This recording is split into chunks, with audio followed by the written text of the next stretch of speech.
প্রকৃত রাজপথের যারা নেতৃবৃন্দ, যাদের অতীতে ছাত্র রাজনীতির ইতিহাস রয়েছে, যারা যুবদল করেছে, যারা স্বেচ্ছাসেবক দল করেছে এবং এই ফ্যাসিবাদের বিরুদ্ধে দীর্ঘদিন যারা লড়াই সংগ্রামের সাথে জড়িত ছিল, তাদেরকে রেখেই আগামী দিনে একটি বিএনপির সাংগঠনিক কমিটি হোক, এটা আমি প্রত্যাশা করি।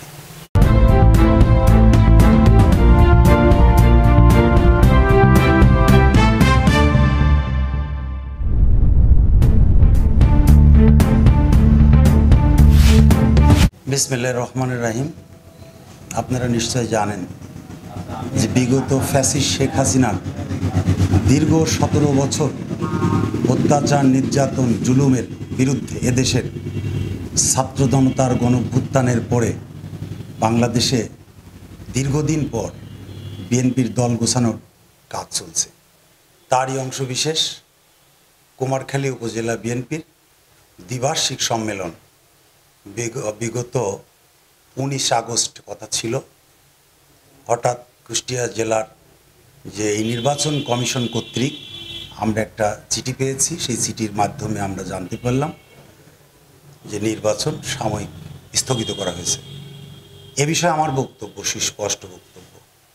সেই বক্তব্যটি হচ্ছে এই যে প্রকৃত রাজপথের যারা নেতৃবৃন্দ, যাদের অতীতে ছাত্র রাজনীতির ইতিহাস রয়েছে, যারা যুবদল করেছে, যারা স্বেচ্ছাসেবক দল করেছে এবং এই ফ্যাসিবাদের বিরুদ্ধে দীর্ঘদিন যারা লড়াই সংগ্রামের সাথে জড়িত ছিল, তাদেরকে রেখেই আগামী দিনে একটি বিএনপির সাংগঠনিক কমিটি হোক, এটা আমি প্রত্যাশা করি।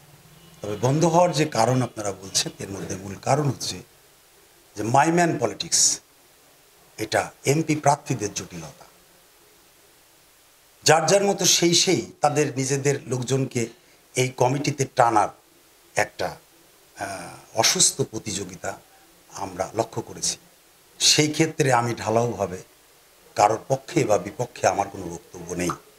তবে আমার বক্তব্য একটি সুস্পষ্ট বক্তব্য, সেটা হচ্ছে যে সার্চ কমিটি গঠন করবার সময় যদি কোনো অনিয়ম থাকে, সেই অনিয়ম কিন্তু এখন সম্মেলনের সময় এখন এসে সারার কোনো পথ নেই। সে কারণে আমি মনে করি যে কমিটি, যে সদস্যদের নাম তালিকাভুক্ত হয়েছে বিভিন্ন ইউনিয়নে, সেখানে আমাদের যাচাই বাছাই করে দেখতে হবে এর মধ্যে সুবিধাভোগী এবং দীর্ঘ 17 বছর যারা আওয়ামী লীগের সাথে বিভিন্ন কর্মকাণ্ড করেছে, যারা দলের সিদ্ধান্তকে প্রতিহত করে যারা বিভিন্ন লোকাল নির্বাচনের সাথে অংশগ্রহণ করেছিল, যারা দলের সিদ্ধান্তের বিরুদ্ধে যারা তাদের অবস্থান গ্রহণ করেছিল, তাদেরকে বাদ দিয়ে একটি তালিকা করা যেতে পারে। এটা আমার ব্যক্তিগত কথা। কিন্তু কারোর পাশ করবার জন্য, কোনো প্রার্থীকে পাশ করবার জন্য তার নির্দিষ্ট সংখ্যক ভোটার তার পক্ষে দিতে হবে, এই পক্ষে আমি না।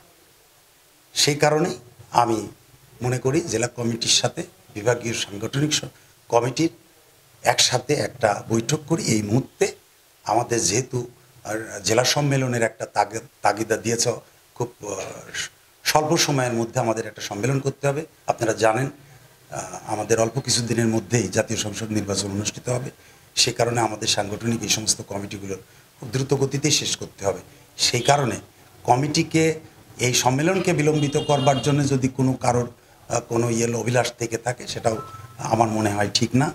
তবে এই কমিটিতে নতুন নতুন লোক সংযুক্ত হওয়ার চাইতে এই কমিটিতে বিএনপির লোক আছে কিনা, এটা আমাদের এখন দেখতে হবে। যদি কেউ সুবিধাবাদী বা আওয়ামী লীগের উচ্ছিষ্টভোগী যারা এই ধরনের কোনো সদস্যরা যদি এই কমিটিতে থেকে থাকে, তাদের নাম বাদ দিয়ে আমাদের ত্যাগী এবং পরীক্ষিত যারা নেতাকর্মী বাদ পড়েছে তাদেরকে সংযুক্ত করে অতি দ্রুত একটি সম্মেলনের ব্যবস্থা করুক, এটা আমি জেলা কমিটির কাছে এবং কেন্দ্রীয় কমিটির কাছে আমার প্রত্যাশা এবং আমার দলের ত্যাগী এবং সাধারণ নেতাকর্মীদের প্রত্যাশা।